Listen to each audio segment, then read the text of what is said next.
Olá, seja bem-vindo para mais um Evangelho. Que a paz e a luz de Jesus nos envolvam hoje e sempre.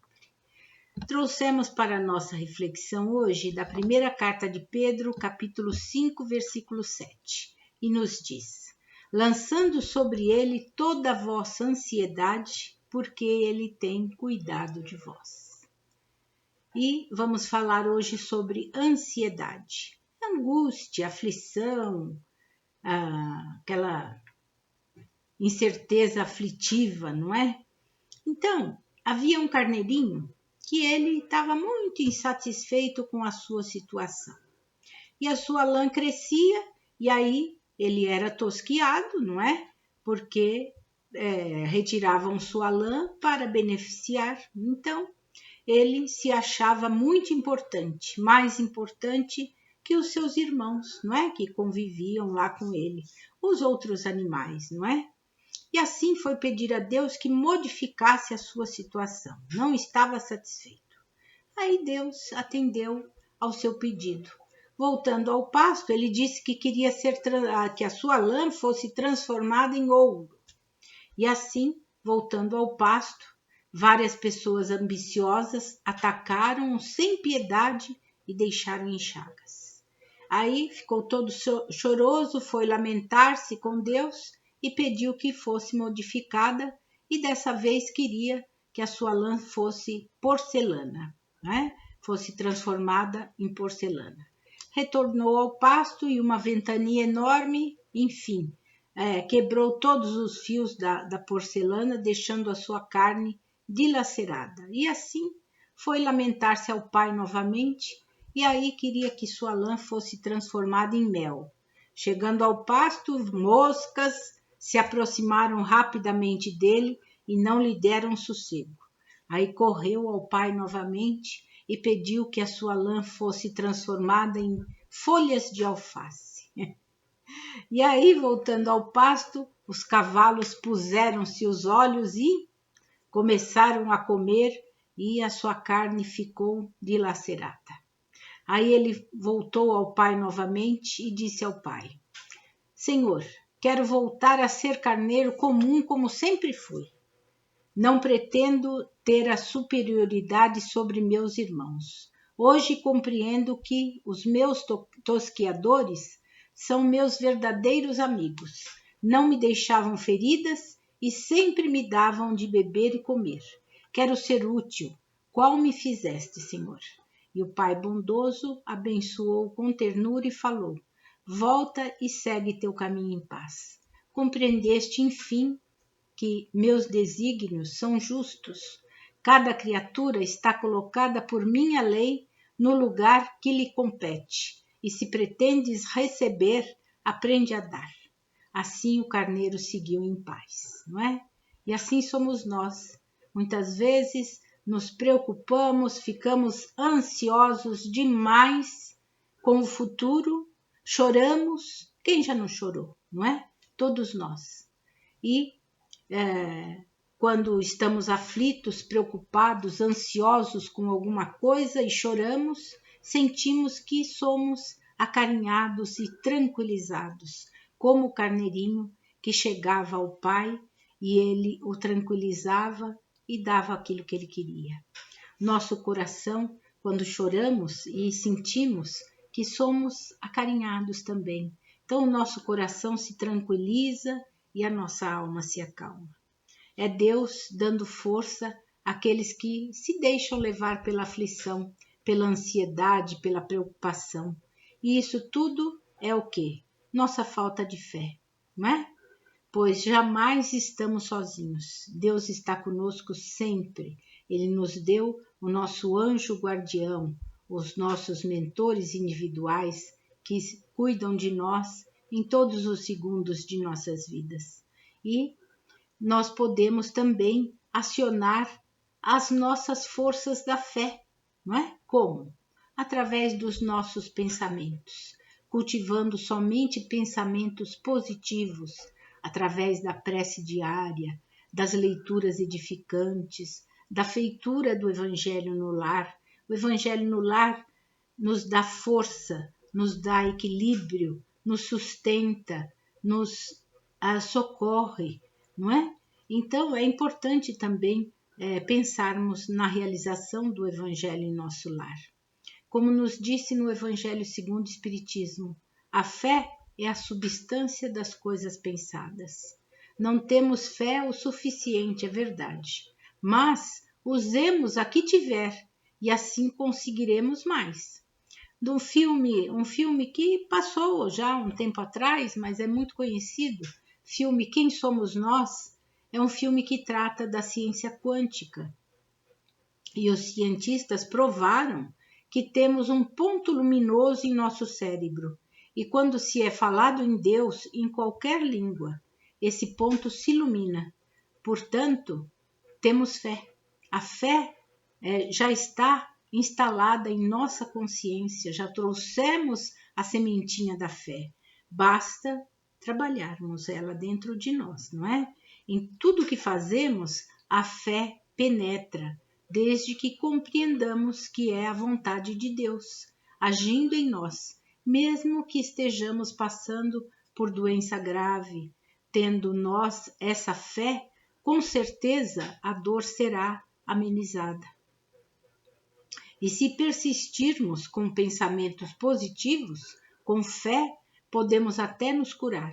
Como dizia Jesus, a tua fé te curou. Não é? Então, o futuro já começou. Não adianta ficarmos preocupados, ansiosos com o futuro, porque a medicina ela está reconhecendo que não basta somente a ciência, é necessária a fé, pois quando o indivíduo não tem fé, ele predispõe o seu próprio organismo para a cura de si mesmo. Tem muitos trabalhos feitos em hospital e já consegue demonstrar isso. Quando a pessoa tem fé, que ela confia, ela consegue se curar mais rapidamente.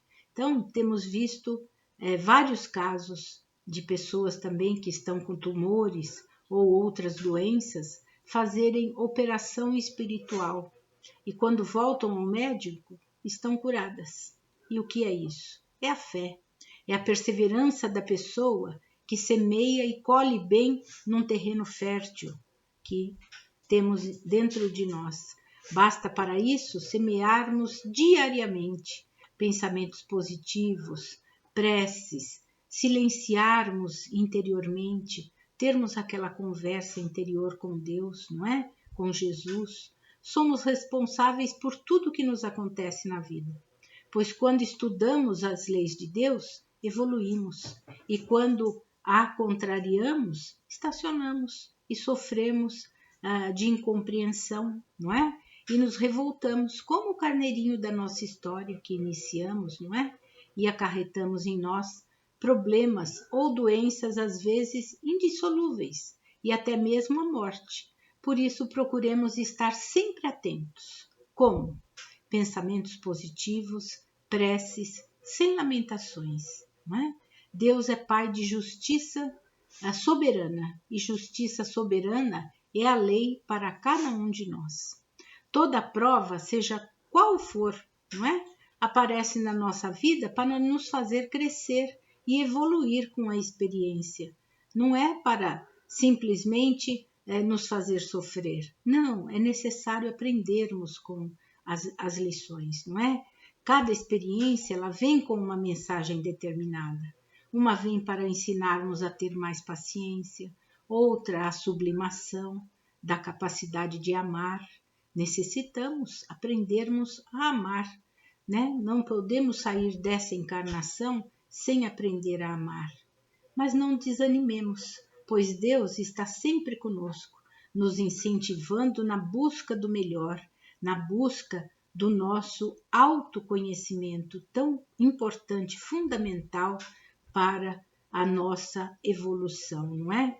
Então, lembremos que somente o nosso empenho, a nossa determinação e vontade podem transformar esses pensamentos para melhor. Então, saibamos aproveitar esses enigmas da vida, servindo a Deus e compreendendo seus desígnios, servindo e suportando as vicissitudes da vida, seja ela qual for, não é? Tem uma frase no livro As Dores da Alma, de Francisco do Espírito Santo Neto, pelo Espírito de Hamed, que diz assim: a reunião de todas as nossas ansiedades não poderá alterar nosso destino, mas somente nosso empenho, determinação e vontade no momento presente é que poderá transformá-la para melhor. Tudo depende de nós, não é? Da nossa vontade, do nosso empenho, da nossa determinação. Jesus nos falou: não fiquem ansiosos, não vos preocupeis, está lá em Mateus 6,34. Preocupar-se com o futuro faz com que ele seja menos feliz quando ele chega, não é? Então, para que preocupar-se? Não é? Não tem necessidade nenhuma de nos preocupar. E o pior sobre preocupar-se é que isto arruína a nossa felicidade presente, porque não vivemos o presente, estamos preocupados lá com o futuro, ansiosos com o futuro, que pode nem acontecer, não é? Então, não nos preocupemos com isso. Vamos nos acalmar, procurar silenciar o nosso interior, porque afinal de contas, dificuldades todos nós temos. Então saibamos olhar as dificuldades de frente, sem recearmos, porque Deus está conosco. Jesus nos ampara, não é? Nos dá toda a sustentação. Então, já tomaste consciência de toda a sua ansiedade? Notaste como estás atropelando os outros e a ti mesmo? Aonde queres chegar? Por onde caminhas? Todas essas perguntas somente nós poderemos responder, não é? Sinceramente. E elas podem abrir a nossa mente para novas e melhores atitudes, garantindo assim a estabilidade e a segurança emocional de todos nós, não é? Então tenhamos paciência, não atropelemos as coisas. Resolva uma de cada vez. Já reparou na natureza? Entramos no outono agora. Repare, as folhas começam a cair e elas caem uma de cada vez, cada uma no seu tempo. Todas têm o seu tempo determinado e assim somos nós também. Nós conseguimos compreender e evoluir passo a passo, não é? Passo a passo, com calma. Então, copiemos a natureza. Caminhe na vida passo a passo. E assim encontrarás serenidade que tanto procura, não é? Acalma seu interior e verá como é bom e sossegado o seu íntimo. Não é? Que Jesus abençoe a todos nós e as nossas famílias. Muita paz, muita saúde.